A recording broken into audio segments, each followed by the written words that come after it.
Welcome in, everybody, to the Final Judgment here. I'm your host, Tony Jigsaw Cutillo, and it's been a minute. It's been a minute. It's been a while. I want to get back to doing these things on a consistent basis. Had a lot of things going on, as you know, for all that follow me, but all positivity here, except when we start talking about the Philadelphia 76ers. So, first of all, make sure you hit the subscription, right? You're subscribing to Heat Ratio Sports, subscribing to Win Daily Sports. This is a joint venture show brought to you by Win Daily and HRS. So make sure you're following both of those formats on all social platforms.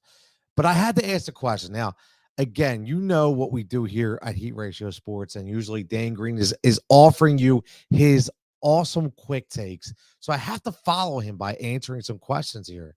And the 76ers questions is continually six around and does not go away. And I want some fan interaction here because I want to understand.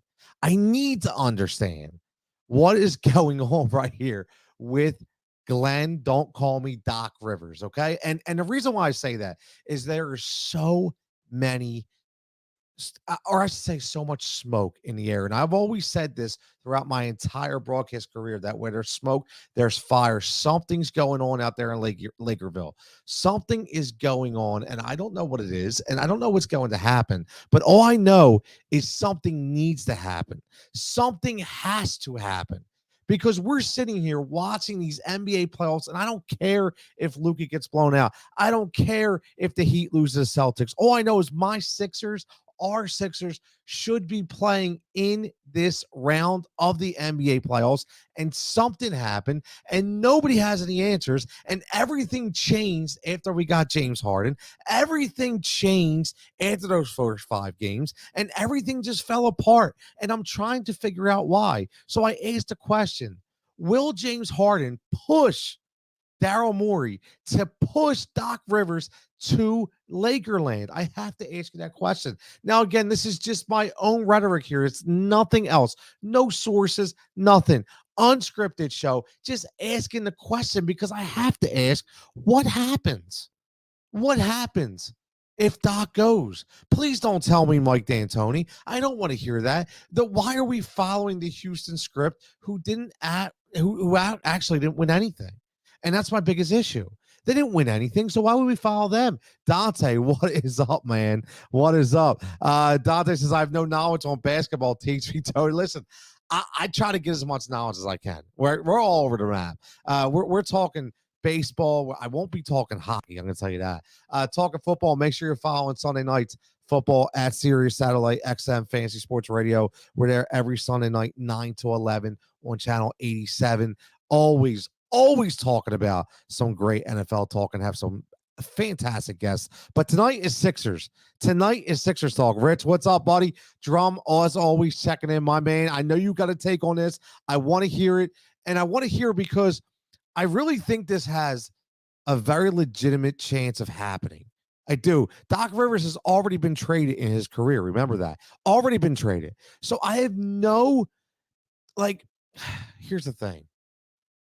I can't sit here and tell you that we know it's going to happen, but I can sit here and tell you I had that feeling, that jigsaw pit in his stomach, because everything's been quiet. The Sixers are saying the right things. We get it.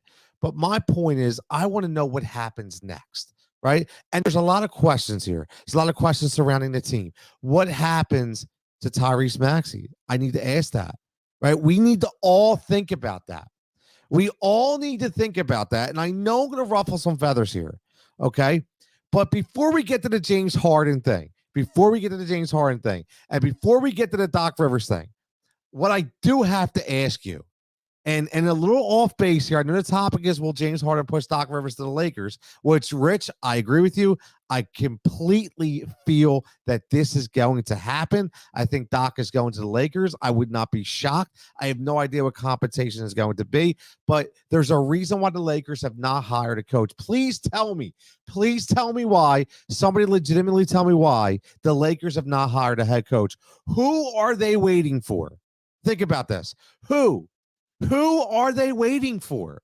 That's my point. And that's why I feel like this is going to happen, because there's nobody else out there that they're waiting for. Nobody except Doc Rivers. They want to consistently push everything into the Doc Rivers train. And I don't know why Doc would want to go, but he might not have a choice if he's going to be traded. And that's the thing. Exactly. They aren't waiting. They are making a deal. Rich, exactly. What else are they doing?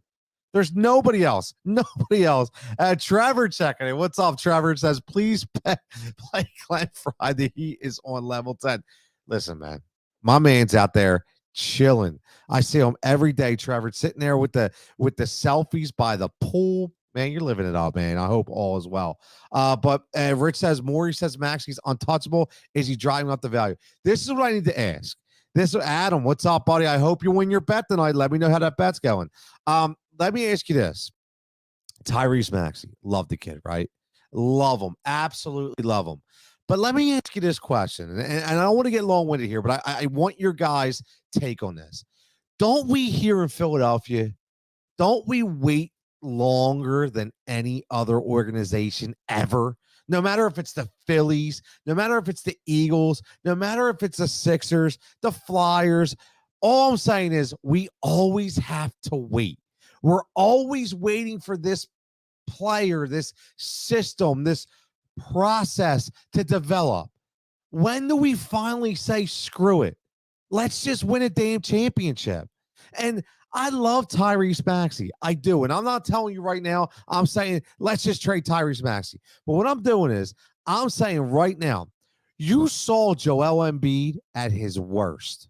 I'm telling you that. You've seen Joel Embiid in his worst. In those final two games, the guy was beat up. He was thrown through the mud. He was just saying, I'm done. I can't do this anymore. We talked about Heat on Heat Ratio Live a couple weeks ago, where could possibly this be the time where Joel Embiid is done and says, I can't do it anymore. I just want to win. I'm not saying it's going to be this year, but this is your superstar. This is what you have to get worried about. This is what you have to be concerned about.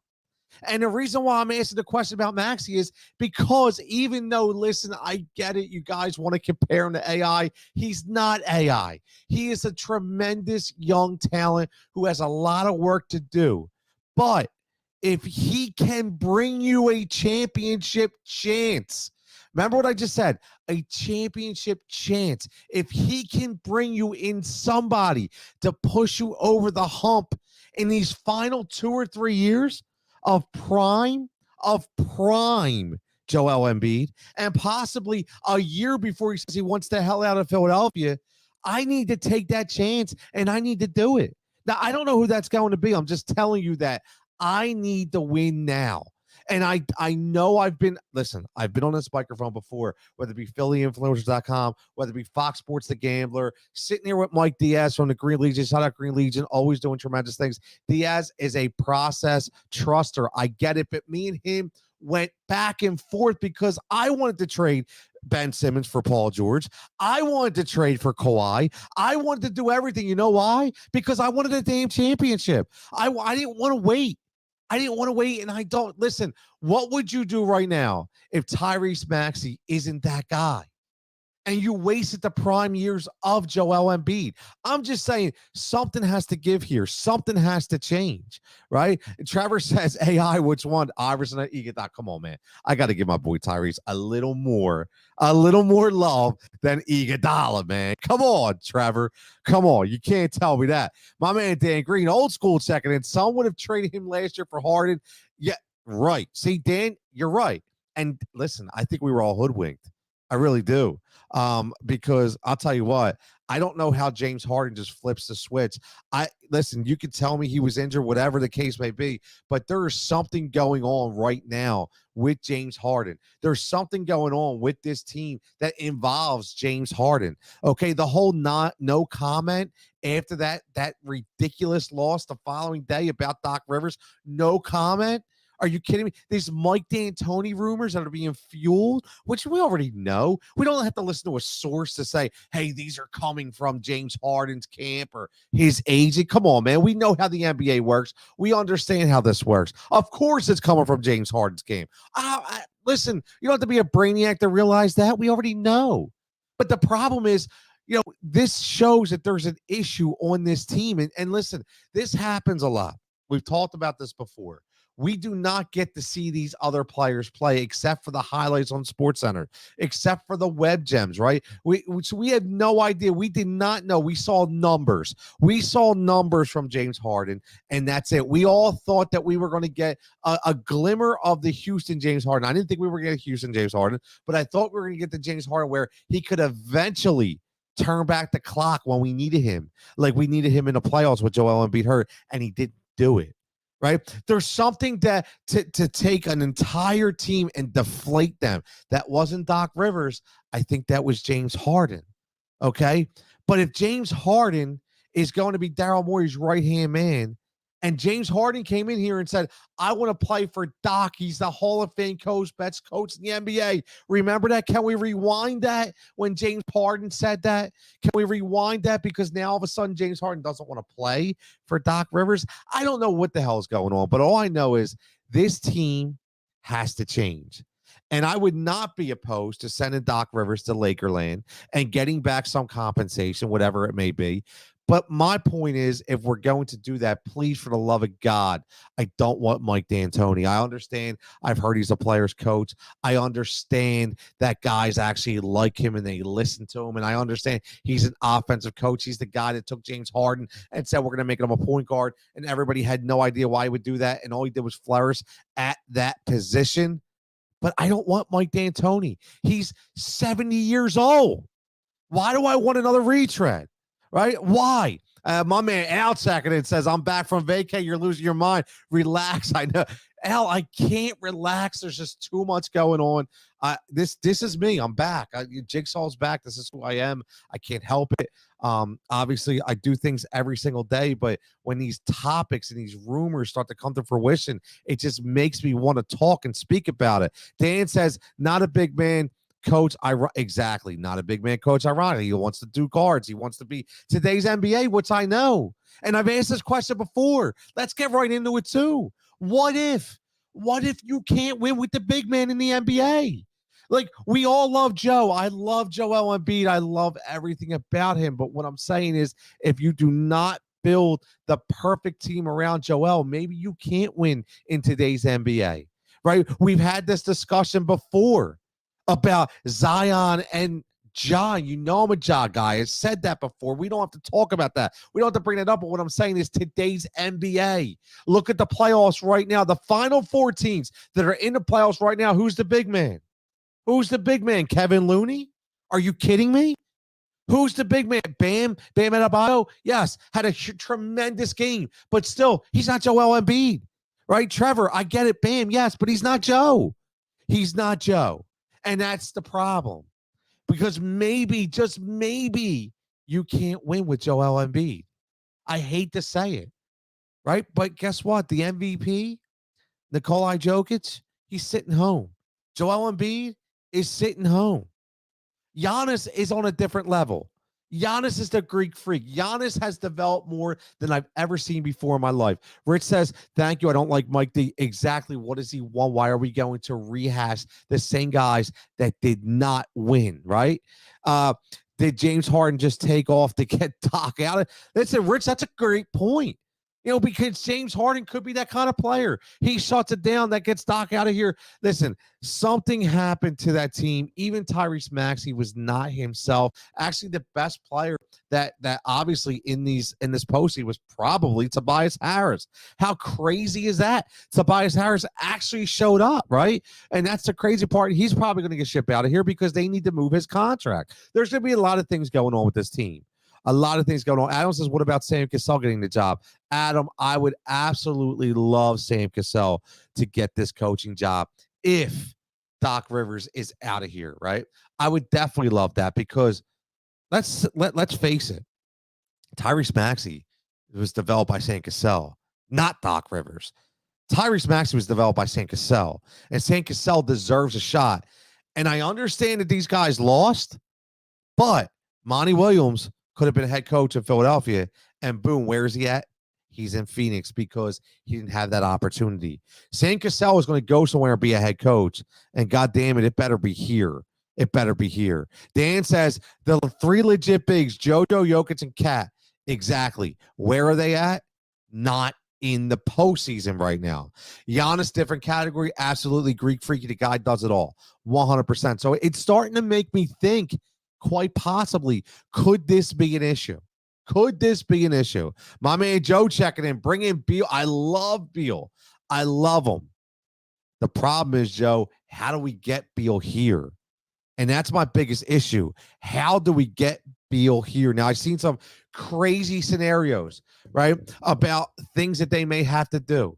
You have to move Tobias Harris. You have to get rid of that contract. But, guys, remember, this is the NBA. You have to take something back, right? So you're going to get trash back for that money because somebody needs to pay that money. Who can handle that money for Tobias Harris? So who are you going to get? Nobody. You're going to get a bunch of other guys.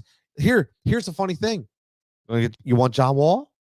Because that's the kind of player that you're going to be able to get for Tobias Harris, because somebody has to take that money too. You're just going to be trading contract for contract. But I would love Bradley. Bradley Beal is a great fit. But here's the question. Here's the question. Do you trade Tyrese Maxey for Bradley Beal? And that's going to be the answer. Because the only reason why you got James Harden for Ben Simmons is because Ben Simmons wasn't going to play here. James Harden wasn't going to play there, right? If that was a legitimate trade, then you would have had to give up Tyrese Maxey in order to get James Harden. Yes, it would have been crazy. But what I'm saying is you have to give up that kind of piece to get this kind of player. Joe says, love Sam to be the coach we talked about. Yes, absolutely, man. Hooked up with Joe, which is great, man. This is why I love this stuff, man. We go to the Sixers game. Joe hits me up. Boom. We're talking in the concourse, and we're actually talking about what we talk about on the show and what the opinions are. And it comes up, 3 months later? Bam, here we go again, talking about Sam Cassell to be the coach, man. So, yes, I would love it, Rich. You're right. Should Sam be the coach? Yes, he absolutely should be the coach if Doc moves on. Everybody wants to move on from Doc, but nobody has a really good replacement. We didn't lose because of Doc.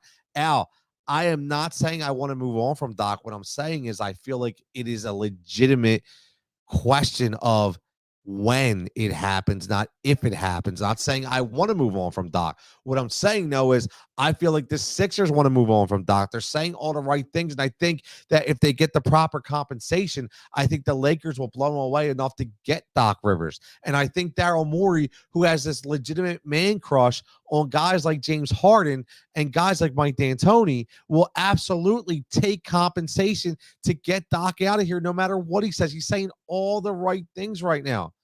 I'm telling you right now, that can happen. I'm not saying I'm pushing them out. What I'm saying is I think Harden's pushing them out.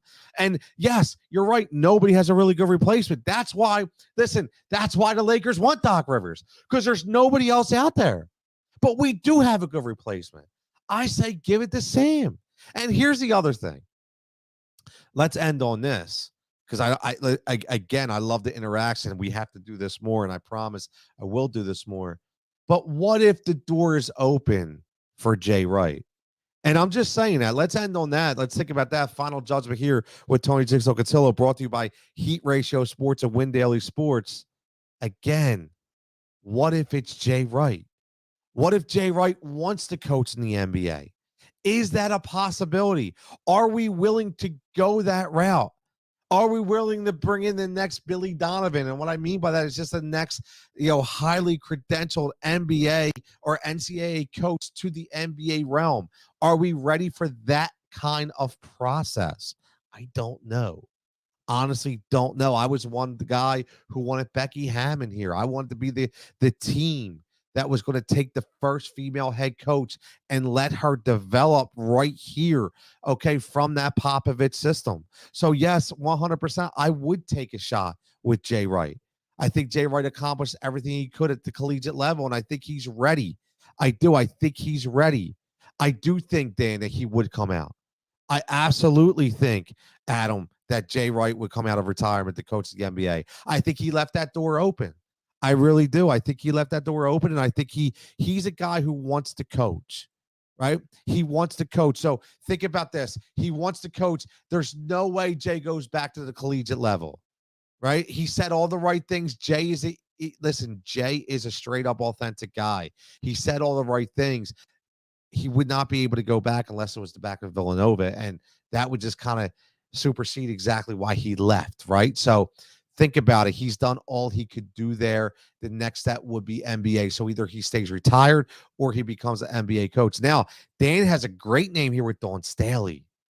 Dawn Staley would be the Becky Hammond route. And why not?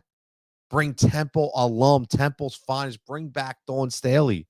I would absolutely entertain Dawn Staley as being the next head coach of the Philadelphia 76ers. I know everybody's, listen, if you're just tuning in, I know you're getting crazy, thinking about what the hell is this guy talking about? All of a sudden, I tune in and we're talking about Dawn Staley. We're talking about Doc Rivers going. We're talking about James Harden. We're talking about Mike D'Antoni. We're talking about Joel Embiid possibly not being a guy. Tyrese Maxey traded. We didn't even talk about the real rumors of Matisse Thybulle basically laying his bed, making his bed that's going to be out of Philadelphia. Matisse Thybulle will not be a Philadelphia 76ers next year. He will be the only asset you can trade. And he downgraded himself by, number one, all the COVID issues, okay, whether we believe it or not. He definitely did downgrade his status with that because of his limitations of where he can play. But his game actually suffered big time, right? He really regressed from all different areas, and he was not the player we expected him to be. And again, I'm not going to pat myself on the back for this. Well, yeah, actually I am, because I did say I would definitely drive Matisse Thybulle anywhere if it garners bringing in a superstar. And that was when they were talking about being untouchable before we got James Harden. Now do you see why I said I would have traded Matisse Thybulle? Because listen, I like Matisse, but again, elite defender, no more. But even if you are elite defender who can't shoot the ball, you're not an NBA player. I'm sorry. I can get an elite defender. I bring this up all the time. You guys remember the name Bruce Bowen? I'm going to bring it up again. Ah, yes. Listen, listen, this is what I love about this show, right? This is what I love about, I'm not going to say show, say stream, right? We have fun with this. We always have fun with this. Okay. Well, breaking news right here. Breaking news on a Final Judgment. My man Chuck joins the stream. Chuck, as me and Chuck go way back, he's burying me on Facebook, right? Burying me about Jimmy Butler, telling me I'm crazy. Chuck, help me out, man. Help me out. You say I'm giving him too much credit. Chuck? I want to hear from you right now. I want to hear what you want to do with the Sixers, because obviously, Chuck, you tell me everything I say is wrong. You tell me I'm losing my nuts, right? I just said losing my marbles and said losing my nuts. But Chuck, help me out, man. Go in the comments. Tell me what you want out of this team. What is it? Doc? Is it Joe? Is it Harden? I want to hear Chuck Baylor's opinion on what's going on with the Sixers. Rich says Matisse was horrible against the Heat. He was absolutely terrible. Dan says he was wrong on Matisse. I mean, listen, he's still young, right? People can develop. I get it. He's still young, but what I seen, I was not happy. Al says second team all defensive and he will improve. Al, I disagree, man. I disagree. The dude's got a dead shot. I don't care what you say. I'm sorry. Al, I love you. Half-court Heat. Make sure you follow him. My man is all over, but Batista got a dead shot. You're not fixing that. You know how you consistently, everybody tells me that Jalen Hurts, right? You can't fix his arm because he can't get stronger. And I say all the time, okay, that's fine, but he can become more accurate. You can be more accurate when you watch game film. Well, Matisse has got a dead shot. You can shoot 100 times in a row. I don't care. Shaq had a dead shot. Shaq could have shot free throws 100 times a day. And you know what? He still would have sucked when it comes to the line. So at the end of the day, Matisse is not going to be the three-point guy everybody expects him to be. He's not going to be the perimeter shooter everybody wants him to be. He could go into the gym all day long. I don't care. He's got a dead shot. He's got no rotation. It's never going to be there. He is going to make a living as a cutter, as a slasher, as a guy that plays elite defense, yes, but I need more. Because I need to ask, what did that elite defense do this year in the playoffs? We got embarrassed. We got absolutely embarrassed. So that didn't help me. So I'm shipping him out of here if it means bringing back somebody of value. Dan Green. Listen, Dan, the rumors are Lou Dort. Do you go Matisse for Lou Dort? Do you bring Lou Dort in here from OKC? Right? Do you bring him in and you ship Matisse Thybulle out? You're trading offense for defense, right? Do you do that? I think I do. Again, I brought up Bruce Bowen. Bruce Bowen was not a good shooter. He developed the three-point shot as a veteran player, but he was an elite defender, and he was a guy that you could put in. Listen, let me say one word to you. PJ Tucker. That's more than one word. It's probably two words, maybe three. We can talk about syllables. And I know Dan, my good buddy Dan Green, would probably fight me on that. But no, in all actuality, think about it. PJ Tucker isn't a sharpshooter. PJ Tucker is an elite defender. And he's a roughneck, right? He's a Rick Mahorn kind of attitude. He's a Draymond Green kind of focused guy in the box. And when the reason why I say that is because you can pick guys like that up off the veteran minimum. You can pick guys up off the waiver wire when it comes to that. I shouldn't say waiver wire, but I should say a free agency pool, right? You can get a guy like that. So I'm not worried about the defensive capabilities. I'm worried about scoring the basketball. And that's something that we could not do. Our biggest scorer from the outside in the playoffs was Danny Green, and we cannot rely on Danny Green, who probably won't be back. He's owed $10 million. It's not guaranteed, though. He's probably going to be out at least half the year. So it's interesting to see what the Sixers will do with that, right? Dan says, I need athletes to score. Yes. Joe says, how can Thibault be so bad? So I love this stuff, man. He says, how can Thibault be so bad when he wears two shooting sleeves? Yeah. Listen, if you wear two shooting sleeves, listen, you need to get your money back if they're not working. That's the thing. If you go one, I get it. Maybe it helps you a little bit with the roll, but you go two and you don't even get a 50% 3-point percentage. I'll even give you 40%. You need to go return them because they're not working. The bench was putrid. Yes, Rich. Adams is the same thing. And again, guys, here's the problem with the bench. You have to remember this. The only kind of money that you can spend right now on this team is going to be that veteran minimum, that mid-level exception. So unless you get somebody to sign that one-year deal, we really don't have anybody else. Al says, don't panic. We need to keep Thibault and Maxey and get some wings and some other small moves. Al, I don't know, man. I know you are, the air of caution guy. I know you are the positive guy, and you want to say relax, calm down. But I can't, man, because we're going to consistently say calm down, and Joel Embiid is only going to last so long. Remember that. He's only going to last so long. Listen, right now, Al, I know you are a wrestling guy, and the odds right now, the tribal chief Roman Reigns could start to go in retirement, because guess what? He's been doing it for so long. And I should say, he's been doing so much in such a short amount of time that his body is breaking down at a point he's tired. That's going to happen with Joe. And we need to get a win before that happens. That's all I'm saying. He is our tribal chief, and we have to make sure that we get him directed in the right area. I'm reading this comment here. Dan says, I still say explore Reggie Jackson type players. I get it. I would, but I'm just saying right now, if Tyrese Maxey gets me an absolute superstar, I'm all in. Sorry, I do the deal. And it can, listen, you could shoot me for that, shoot the messenger, but it's okay. I do the deal if it means getting back a superstar. I told you as soon as we made the trade, this wasn't the year. We need to build a team. That's what Al says. Al, I hear you, but what I saw, the eye test, they failed. That's all I'm going to say.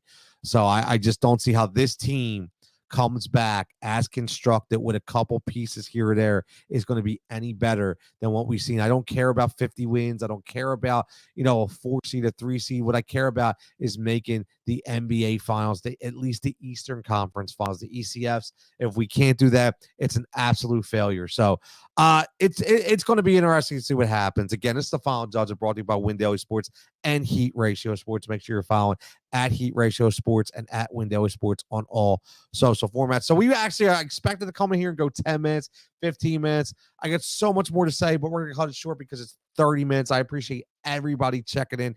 As always, make sure you're following us right here at HRS, doing a lot of big things. Last comment of the night will go with Joe. Says Embiid had his biggest workload this year. How does his body recover for next year? His window could be rapidly closing. That's exactly my reason behind what I'm talking about. Embiid had his biggest workload yet, decide not to get the surgery on the knee, decide to actually play it out. Okay, he's got the torn ligament. He has the orbital bone. This dude is getting killed. He is giving everything that he has. Eventually, he's going to have enough. And if he doesn't have enough, his body is going to have enough. Remember, there's two people in this world that are undefeated. It's Mother Nature and Father Time. And as a basketball player, Father Time can catch up to you very, very fast. We watched a great pitcher in Philadelphia in Roy Halladay, who was an absolute stud, and he was a dominant force. And then all of a sudden, the switch was flipped, and Roy Halladay was no more. Let's not get to that point with Joel Embiid. So as always, make sure you're following us on all social formats. I am Tony Cutillo. This is the Final Judgment. Catch us back here next time for another judgment, and hit us up in the YouTube section. Listen, if you want to do comments, hit the comments. We will absolutely be answering. We can debate this on all formats. As always, everybody stay safe and stay healthy. We'll catch you back here on the next judgment.